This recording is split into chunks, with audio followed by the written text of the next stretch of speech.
இன்று என்ன நாள்னு கேட்டாங்க.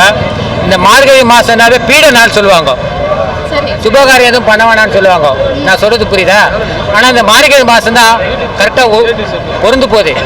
இது ரொம்ப ரொம்ப சுபட்சமான நாள் தான் மார்கழி மாதம். ஆனால் அது பீட நாள் சில பேர் சொல்லுவாங்க. ஏன்னா இந்த மாதத்தில் 2 ஜாமான் தான் நான் சொல்லுவேன்.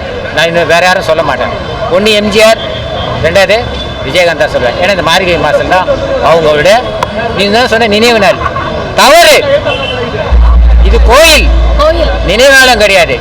2 நாள் முன்னாடி நான் தலைவர்கிட்ட போயிட்டு ஆசீர்வாதம் வாங்கினேன். இதே தான் பேட்டி கொடுத்தேன். கடவுள் தான் இனிமேல், கேப்டன் கிடையாதுமா. அதான் இனிமேல் கேப்டன் கிடையாது, கடவுள். என்ன பொறுத்த கேப்டன் இல்லை, கடவுள்.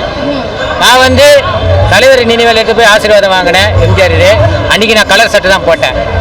இன்னைக்கும் நீங்க நினைவு நாள் என்று நான் கலர் சட்டை தான் போடுவேன். ஏன்னா கருப்பு சட்டை நான் போடக்கூடாதுன்னு முடிவு பண்ணிட்டேன். ஏன்னா கருப்புன்றது துக்க நாளாக தான் அனுசரிக்கிறாங்க. அது யார் போடணுமோ அவங்க போடலாம். கொடைவள்ளல் கொடைவள்ளல் சொன்னால் நான் 2 பேர் தான் சொல்லுவேன். ஒன்று எம்ஜிஆர், 2வது விஜயகாந்த் தான் சொல்லுவோம். சாப்பாடுனா என்னன்னு ஒரு அருமை. இன்னொரு விஷயம், மேடத்துக்கு ஒரு நல்ல ஒரு பாக்கியசாலி. ஏன்னா அந்த பாக்கியம் யாருக்கும் கிடைக்காது, சாதாரணமாக கிடைக்காது. அதுவும் ராமாவரம் தோட்டத்துக்கு கிடைக்குதுன்னா சாதாரண விஷயமா? ஒரு வேனு, ஒரு மோந்திரம், எம்ஜிஆர் போட்ட ட்ரெஸ்ஸு யார் வாங்கியிருப்பாங்க? எந்த நடிகர் வாங்கியிருப்பாங்க? எந்த நடிகருக்கு கொடுத்துருப்பாங்க? ஆனால் அந்த பொக்கிஷமாக மேடம் பாதுகாத்துறாங்க. அதுக்கு நான் தலை வணங்குறேன். வேற என்ன கேள்வி கேட்கலாம்?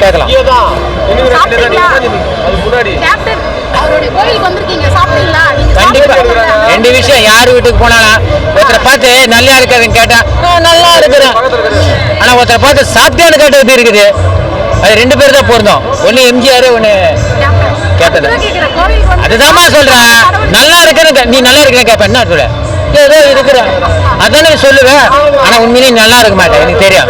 ஆனால் நீ சாப்பிட்டேன்னு கேட்டா சாப்பிட்டேன்னு தான் சொல்லுவேன். பதில் வந்துடும். அது 2 அர்த்தங்குது, 2 அர்த்தங்குது. அதாவது உண்மையிலே ரொம்ப பெரிய ஜாம்பவானு சினிமா துறையில் இருந்தாலும் சரி, அரசியல் துறையாக இருந்தாலும் சரி, இன்னைக்கு வர கூட்டத்தை பார்த்தா எனக்கு ஆத்திரமாக வருது.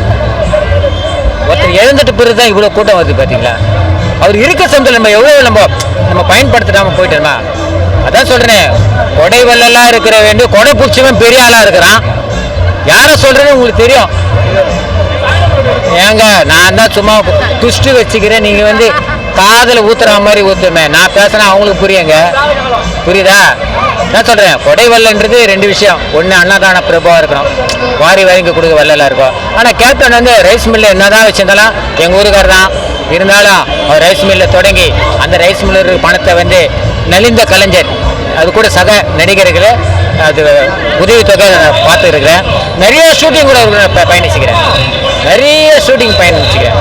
அவர் அரசியல் என்னைக்கு நான் கட் பண்ணிட்டேன். ஏன்னா சம்மந்தப்பட்ட மேக்கப் மேனே எங்கள் பெரியப்பா உள்ள, ஓகேவா? இந்த சின்ன கவுண்டருக்கெல்லாம் இவனை விட்டால் வேறு யாரும் கிடையாதுண்ணா. ஏன்னா விஜயகாந்த் கோரமுடி பார்த்துக்கிறீங்களா?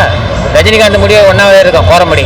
அந்த கெட்டப் சின்ன கவுண்டரில் அது எப்படி செட் பண்ணி ரொம்ப பாராட்டு பெற்ற படம். அதேமாதிரி வானத்தை போல அந்த ஷூட்டிங்கில் நான் இருந்தேன். அதில் விஜயகாந்த் 2 ஆக்ஷன் நான் புரியுதுங்களா? பிரபுதவெல்லாம் இருப்பாங்க அதில். அப்போ அதான் அண்ணன் பெரிய கேரக்டரில் அந்த மீசெல்லாம் வயசான தோற்றம் பார்த்தீங்கன்னா அந்த விற்கலாம். அதில் எங்கள் பெரியப்பா தான் பண்ணார். பெரியப்பா புள்ள அவர் உண்மையிலேயே அதான் சொல்ல, அவன் கையை வச்சாதான் நான் நடிக்க முடியும் சொல்லி அது எங்கள் பெரியப்பா புள்ள பக்காவாக பண்ண பேர். நான் ஒரு சினிமா குடும்பத்தை சேர்ந்தவர் தான், அது எந்த மாற்று கருத்தும் கிடையாது. அதுக்கப்புறம் வேலை கீழே எல்லாம் சினிமாவை நேசிக்கிறவன், அரசியல் அதுக்கப்புறம் சினிமாவை நேசிக்கிறவன், அரசியலே இனிமேல் தான் நான் நிறைய நேசிக்க ஆரம்பிக்கணும்.